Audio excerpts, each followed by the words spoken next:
Hey, welcome back to Shannon's Plants Planting Time. How are you today? Today I got a new microphone, so I'm going to try to not assault your ears. And I want you to leave me a message, a comment down below about whether I'm talking too loud or too quiet or what you think of the new microphone situation. But I'm glad because now when I turn away from you, you should still be able to hear me. I have been having to put captions. Anyway, today we're going to talk about something that happens to us all, and it's when you look up or around at your plants and all of a sudden you notice that yellow leaf that's just glaring at you from the plant. And so you have to do a little investigative work because there are many causes of yellowing leaves. And yes, I'm swatting at fungus gnats because we have an infestation. But anyway, the number one cause of yellowing leaves is either overwatering or underwatering plants. We'll talk about underwatering first. I rarely get to this point because as a heavy waterer, I tend to overwater instead of underwater. So I really don't have yellowing leaves as this, but it's an easy fix.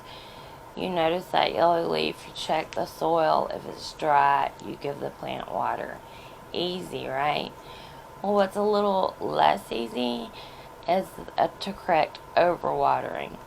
But the classic telltale sign for me is that older leaf on the stem starts to turn yellow, and it might look something like this because I still struggle with it. This is my Dieffenbachia. I don't know what kind, just a little thing. Whatever kind it is, you can leave me below. It's in this nice little terracotta pot, and I thought since it's in a little terracotta, I'm going to give it some little extra water. Well, I didn't like that.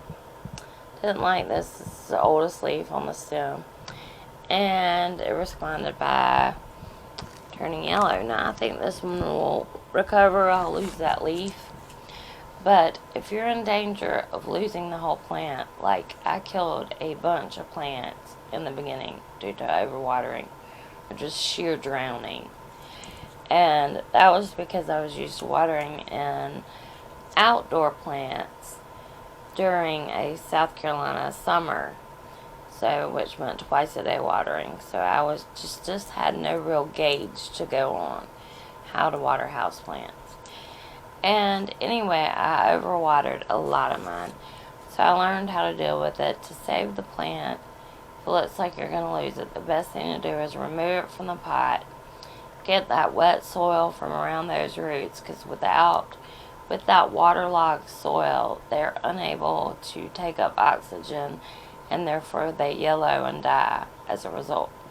So you need to get them out of that pot, the soil out from around those roots, roll that root ball around in newspaper or paper towels, whatever you have handy, and soak up as much as that of that excess water as possible, and then put them in some fresh soil and put them back in their pot, and then try not to make that same mistake again.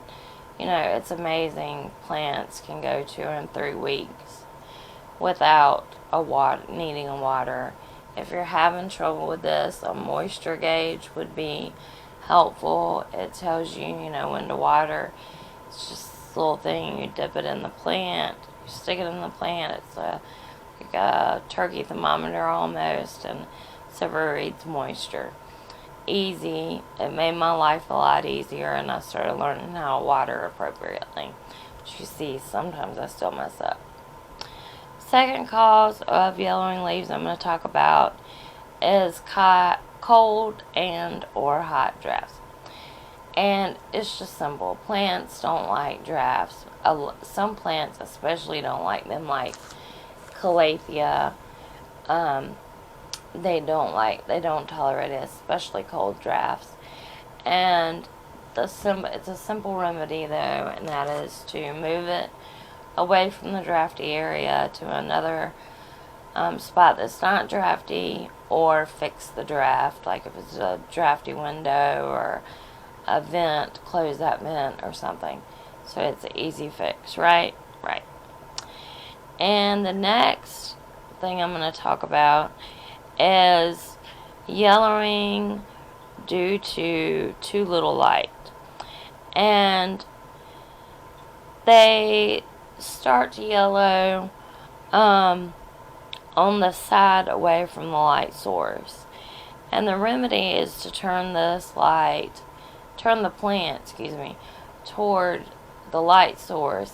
When you water it, you need to rotate it, and so each part gets equal exposure to the light source. If you don't have enough light, you need to install artificial light. And I have an example of that too.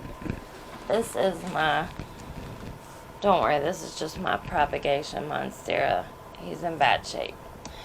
But see, he has, let me get it, yellowing. Hold on. See how his started on the sides? And that's the telltale sign of from too little light.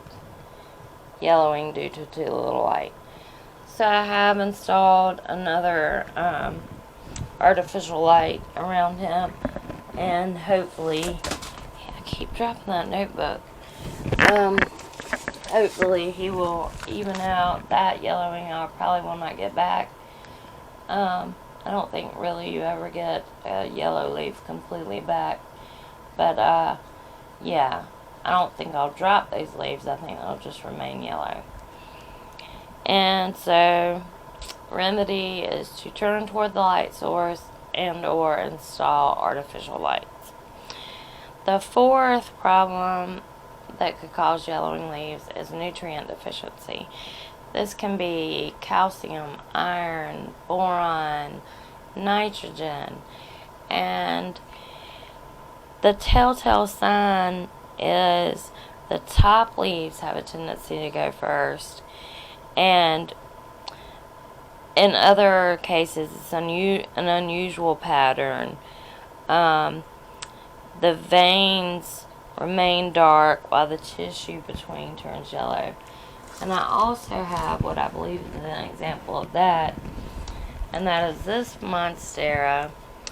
And you see this yellow leaf, how the veins are dark and it's kind of light in between. Well, that is because I believe I had this in water for too long when I was propagating it. And I believe it is suffering from a nutrient deficiency, so I finally put it in soil and I fertilized it really good, which is obviously the remedy. So, especially I fertilized with iron, and it is looking a little better.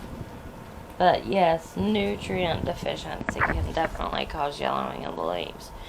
You might have to play around to decide what nutrient it is, or just use the all-around fertilizer if you know you haven't fertilized in a while. Alright, another problem is viral infection. And this is a blotchy, splotching yellow, sometimes with a halo around it. And you'll know what I mean. And this can spread to other parts of the plants. So the remedy is to get that part of the affected plant off. Like the other day, one of my anthurium fingers, the fingers developed one of those, and I didn't want it to spread to the rest of the plant. So I just clipped it off, that finger off of the plant. Here, I'll show you. He is right here, and it was this finger right there. See, he's missing his finger. He had a nice yellow like with a halo around it, and I was worried it was either a viral or bacterial infection. And the treatment is, like I said, removal, or sometimes you can treat it with a fungicide, or you can sometimes have to propagate the entire plant because it's just too far gone, and the fungus or bacteria is not going to let it live. And so you would lose all your leaves, and the plant might die if you didn't propagate it. So another reason for yellowing leaves is pests. And those can be like thrips, spider mites, white flies, even heavy infestations of fungus gnats. Thank God I don't have any yellowing leaves right now.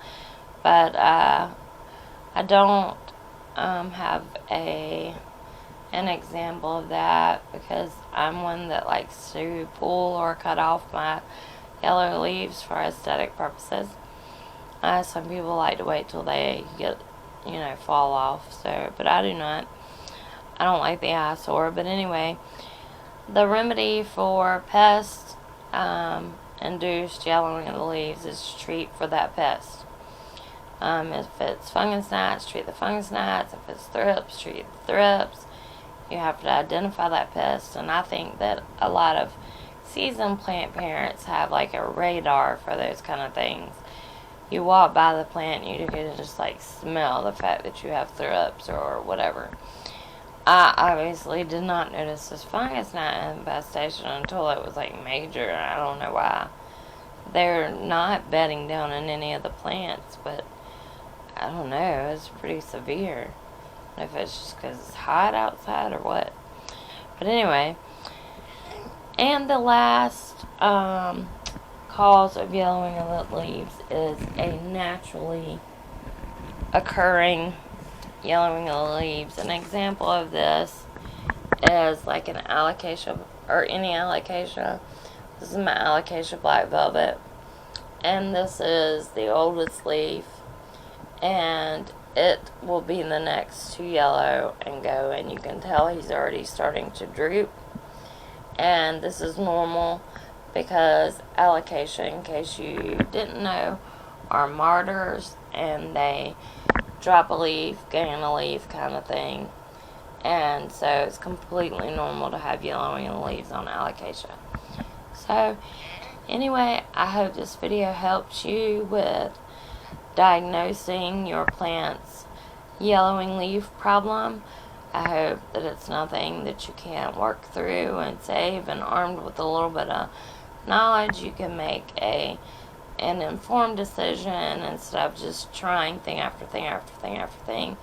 You need to make your best informed decision and treat that specific cause.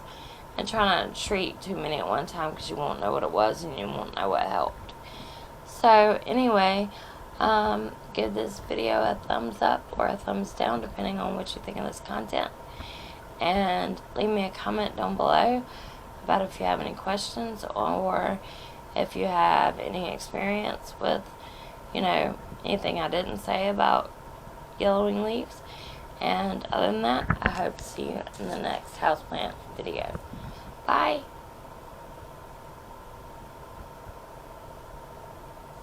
Alright, I'm just going to use my hand.